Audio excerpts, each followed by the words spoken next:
Olá pessoal, tudo bem? Eu me chamo Gelson Júnior, sou professor de língua portuguesa e essa aula destina-se ao sétimo ano. O conteúdo é modos verbais, mas antes de falar de modos verbais eu gostaria de revisar um pouco os verbos, tá? Os verbos, aliás, o verbo é aquela classe gramatical que indica uma ação, um estado ou um fenômeno da natureza e também o verbo traz consigo algumas informações como pessoa, como tempo, como número. E então, os modos verbais eles entram para a gente conseguir classificar a intenção comunicativa de cada verbo, tá? E aí os verbos eles se dividem entre subjuntivo, indicativo e imperativo, ok? Cada um ele indica uma intenção comunicativa diferente. Por exemplo, o indicativo ele indica uma certeza, ok? Enquanto que o subjuntivo ele indica uma condição ou uma possibilidade. Já os imperativos eles indicam uma ordem, um pedido ou um conselho. Eu vou mostrar com um pouco mais de calma para vocês como se divide cada modo verbal.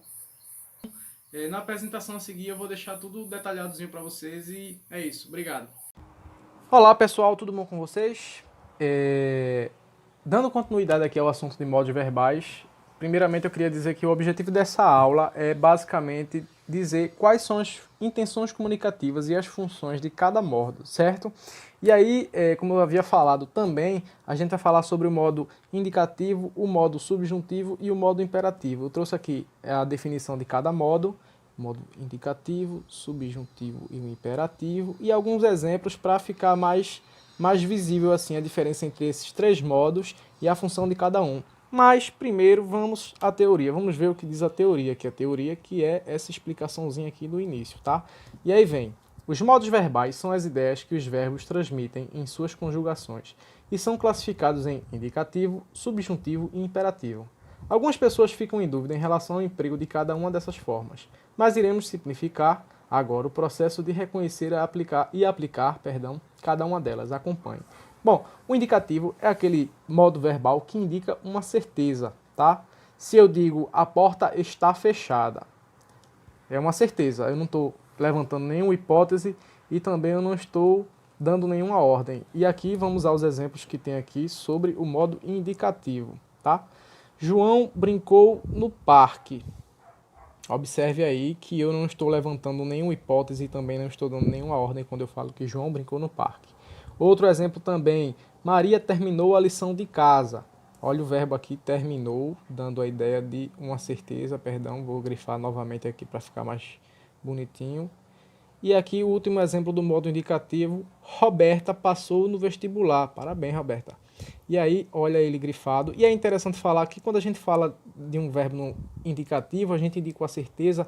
E essa certeza ela pode se dar tanto no passado, quanto no presente ou no futuro. Se você observar os três verbos aqui, eles estão no pretérito, tá? Então, é uma certeza de algo que aconteceu, ou uma certeza de algo que vai acontecer, ou uma certeza de algo que acontece.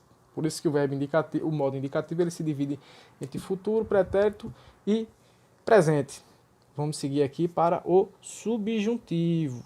E aí vamos à teoria. Exprime ideia de dúvida, desejo ou possibilidade, tá? Por exemplo, gostaria que Maria ficasse mais tempo conosco. Esse ficasse aqui, que eu vou grifar agora, ele não dá ideia de ordem ou de certeza, mas sim de um desejo, como diz aqui na teoria, ok? Vamos ao segundo exemplo. Queria ter mais tempo para conversar com você. Queria.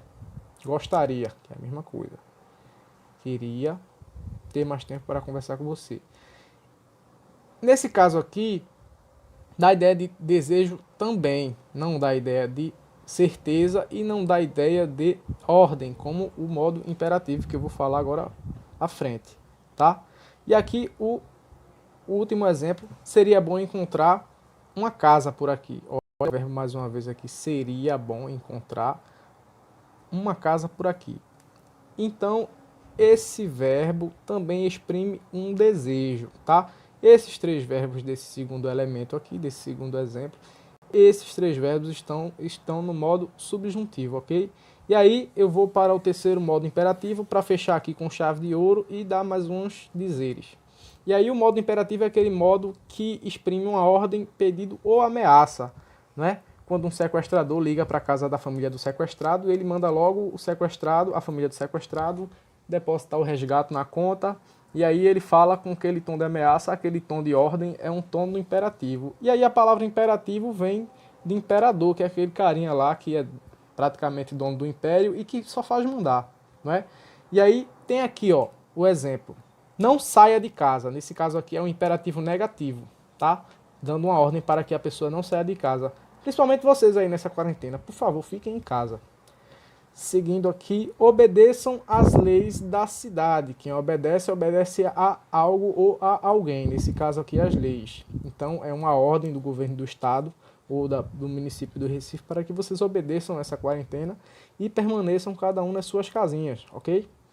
Não fuja das suas obrigações. Mais um exemplo aqui de imperativo negativo, onde o emissor ele pede para o destinatário não fugir de suas obrigações, tá?